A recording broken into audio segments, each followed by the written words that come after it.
G'day everyone, Jerry here from Succulent Flytraps, your Carnivorous Plants Nursery. In my last video, I went over the Blue Glove project. Here I experimented with an automatic watering system for my carnivorous plants. Following on from that video, I'm going to be briefly discussing how I've set up my RO or reverse osmosis filtration unit. This is the system that sources the soft water, which ultimately waters all of my carnivorous plants. So what is soft water and why is it so important for carnivorous plants? Well, soft water is a term used to describe water that's got low or minimal dissolved salts in it. Rainwater, distilled water, and reverse osmosis filtered water are all examples of soft water. Now, the reason why soft water is important for carnivorous plants is because they can't tolerate water that's got too much concentrations of dissolved salts in it, like tap water, for example. So that's why if you want to grow healthy carnivorous plants, soft water is the way to go. So if you've got some carnivorous plants or you're thinking about growing some carnivorous plants, setting up an RO unit may just be one option worth exploring.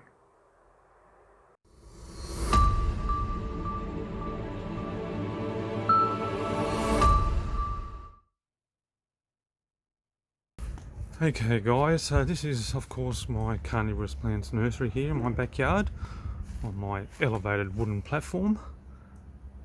Over there is my main nursery, and here in front of us I have my miniature garden here featuring various species of carnivorous plants, and I've got freshly potted Venus flytraps over here as well.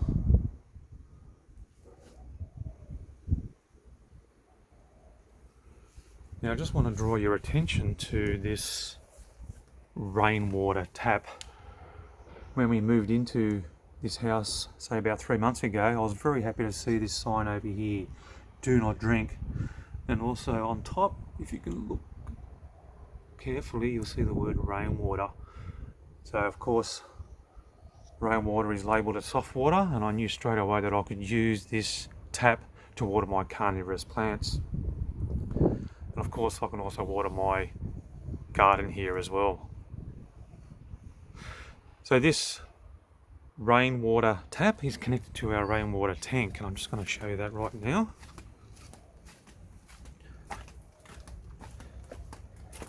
That's this one over here, this big one. Not sure how many litres this is. I think it's probably about 1,000 litres, but gee, it's a damn sight larger than my previous tank, which was only a 100-litre tank.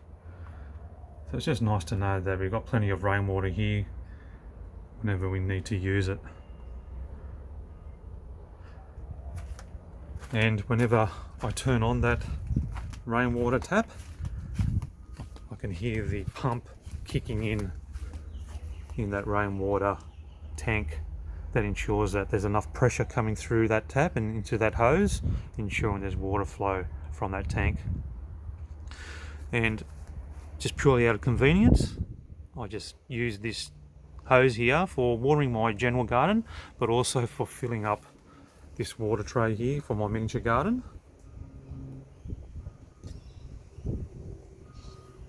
And also any freshly potted plants, just fill up the water trays. It's just very, very convenient.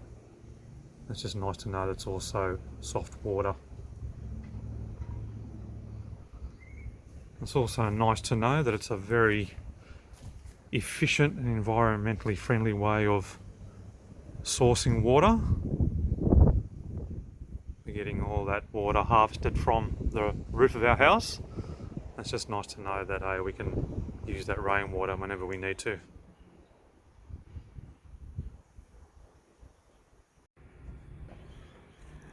Okay, so that's the rainwater tap and hose and what I use that for mainly. Now let's get to our main nursery here. So I've got pond liner in here being open. Whenever it rains, of course this fills up with rainwater as well. But the main source of water for my nursery here is this device down here. This is an RO filter, a reverse osmosis filtration system.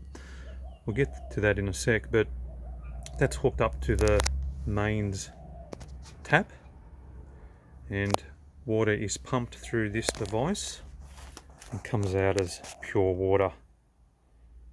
And that water comes out into this float valve here, and that float valve basically releases water through this part here, but there's also a sensor down the bottom, so whenever the water level gets too low in this pond liner, the sensor will indicate to this RO unit to pump water through, and as soon as the water level comes up again to the right level, this float valve will turn everything off. Okay, so that's how it works. Now, let's just have a look here at the back. Plants are looking pretty good, so it's an indication that, hey, they are happy with this water that I'm using. But let's get to this RO unit itself. So this is a 4-stage reverse osmosis filtration unit. You have these filters over here, these cartridges that you put in. So they're carbon and sediment filters, so they filter out the water, the tap water, before it goes into this membrane over here. And this membrane is what pushes the water through those very, very small membrane pockets, and on the other side comes out pure water, which is of course ideal for carnivorous plants, and I suppose any plant for that matter. Now,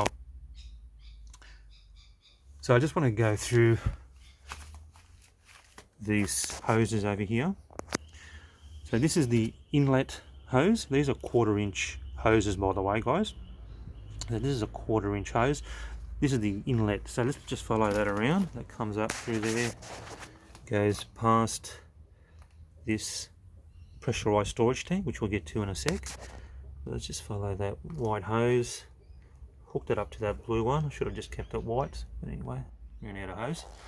And this is the source of the water for the RO filter. This is just a mains tap, so it's been supplied with just normal treated water, and I've just got an adapter over here for that 1/4-inch hose, and that's what provides the water for the RO filter over here. Okay, now this black hose over here is the waste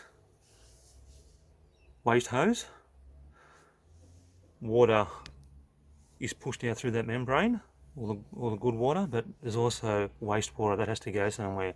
So that goes via this black hose, and that just ends up coming out over here onto the ground.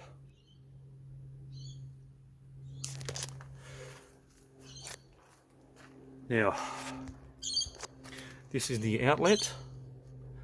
So there's a T-intersection over here. This is where all the pure water comes. That hose over here is connected to this pressurized water storage tank. It's pressurized because whenever water is needed for the pond liner up there, the pressure from this storage tank will push that water up through this hose and into that valve, that float valve. So that's that. Let's just come up here again, and this is that float valve I was talking about earlier. So that's a very basic sort of guide as to how I've set up my RO unit and basically what an RO unit is. Okay, so let's follow this white outlet hose up here. That goes all the way up to this water sensor. Now, if I was to lift that up slightly, you can see how water is flowing through the side there. That's because it's sensed that that water level is low. Therefore, it tells the RO unit to pump water through. And then as soon as it reaches the right water level, which is at Well, there, that valve turns off the RO unit.